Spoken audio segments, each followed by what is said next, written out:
रोक दो ये निकाह, इंस्पेक्टर साहब गिरफ्तार कर लें इस मक्कार लड़की को। फरियाल के निकाह की महफिल में जैसे ही जीनिया ने पुलिस के साथ दाखिल हुई और ये अल्फाज चीख कर कहे तो पूरे हाल में सन्नाटा छा गया। फरियाल के हाथ से दूध का गिलास गिरकर चकनाचूर हो गया। शावेज गुस्से में अपनी जगह से उठकर खड़ा हो गया और तिल मिलाकर पूछा कि जीनिया ये क्या बदतमीजी है, तुम पुलिस को लेकर यहाँ पर क्या कर रही हो?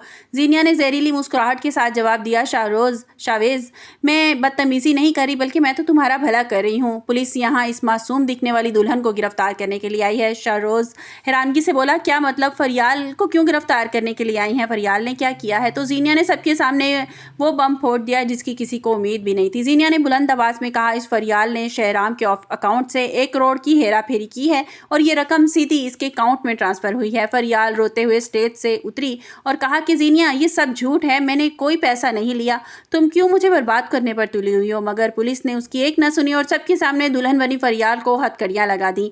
ये देखकर शाहरोज वहीं खड़ा का खड़ा उसने ऐलान कर दिया कि मुझे ऐसी चोर लड़की से कोई रिश्ता नहीं रखना, अभी के अभी बारात वापस चली जाएगी। फरियाल की मां समन बेगम ये जिल्लत बर्दाश्त नहीं कर सकी और वहीं सोफे पर ढेर हो गई, जबकि जीनिया दूर खड़ी अपनी कामयाबी पर दिल ही दिल में बहुत ज़्यादा खुश हो रही थी कि आज उसने फरियाल की ज़िंदगी एक बार फिर से बर्बाद कर दी। दरअसल ये सारा खेल जीनिया ने अपनी सेक्रेटरी के साथ मिलकर रचाया था ताकि वो एक तीर से 2 शिकार कर सके। एक तरफ तो फरियाल की ज़िंदगी बर्बाद कर सके और दूसरी तरफ शहराम की ज़िंदगी से उसको निकाल सके। शहराम को जब इस ट्रांजेक्शन का पता चला तो वो जीनिया ने उसको इतना भड़काया था कि शहराम ने एक बार फरियाल से पूछना तक गवारा नहीं किया और सीधा पुलिस में रिपोर्ट करवा दी।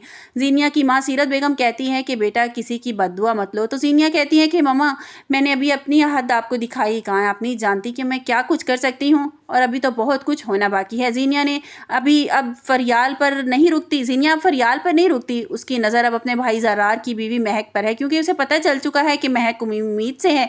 जीनिया ने अपने करियर के लिए अपने बच्चे की तो जान ले ली थी, अब वो हसद की आग में इतनी पागल हो गई है कि वो महक के बच्चे की भी दुश्मन बन चुकी है।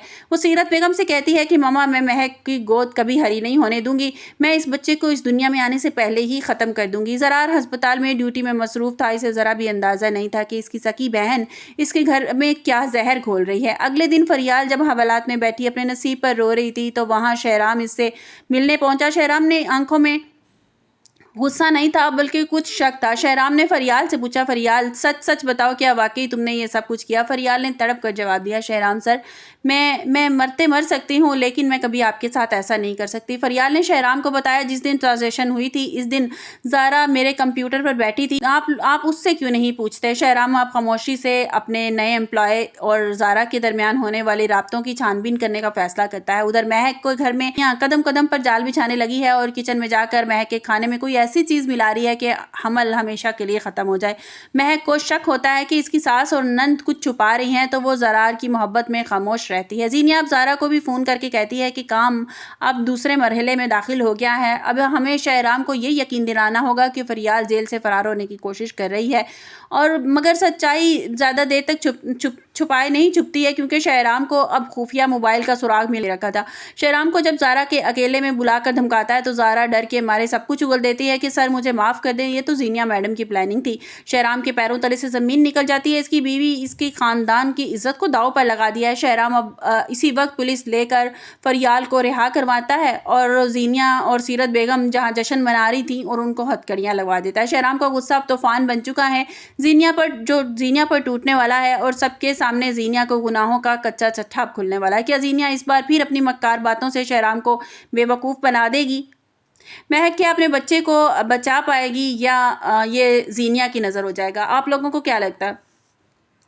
मेरे ख्याल में तो जीनिया जितनी मक्कार और चालाक है ना, ये जो है फरियाल उसका तो घर उजाड़ ही देगी, वो कुछ ऐसा कर देगी, गबन का केस वो पुलिस उसको गिरफ्तार करके ले जाएगी और जो है वो शहराम की आंखों पे तो वैसे मोहब्बत की पट्टी बंधी हुई है, उसको तो कुछ और दिखाई नहीं देता अंधे को, तो वो बिल्कुल जैसे जैसे पट्टी जीनिया पढ़ाती जा रही है और वो करता जा रहा है। हालांकि उसको इतबार करना चाहिए था इस बात का कि जीनिया जो फरियाल जो है वो इतनी देर से ऑफिस में काम करी और इतनी उसकी फैमिली के भी क्लोज है, मतलब उसकी माँ के भी और शानजे शानजे के भी इतने ज़्यादा क्लोज हैं। तो मैं इस बात से बिल्कुल बहुत ज़्यादा हैरान हूँ कि शानजे ने कोई वो अपना नहीं दिया कि भाई फरियाल जो है वो इस तरह से नहीं कर सकती, उसको भी आगे इस ड्रामे में बिल्कुल आगे आना चाहिए था। शायद आगे आने वाले ड्रामे एपिसोड में टीज़र में ये दिखाया जाए कि जब उसको फरियाल को उसको शानजे को पता चले कि फरियाल के साथ क्या कुछ हुआ, उसकी शादी टूट गई है, तो वो जो है वो इस बात के लिए आवाज़ उठाए अपने भाई के सामने।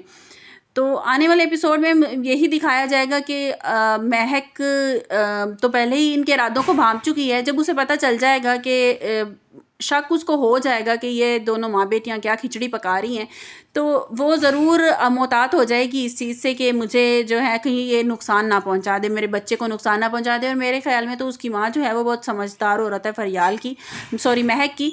तो वो अपनी बेटी से ज़रूर कहेंगी कि बेटा तुम्हें इस चीज़ का बड़ा ध्यान रखना है, क्योंकि तुम्हारी सास तुम्हें पसंद नहीं करती, तुम्हारी ननद तुम्हें पसंद नहीं करती, कि वो हो सकता है कि तुम अब ज़रार के बच्चे की माँ बनने वाली हो तो तुम्हें कुछ नुकसान पहुँचाएँ तुम्हें रास्ते से हटाने के लिए।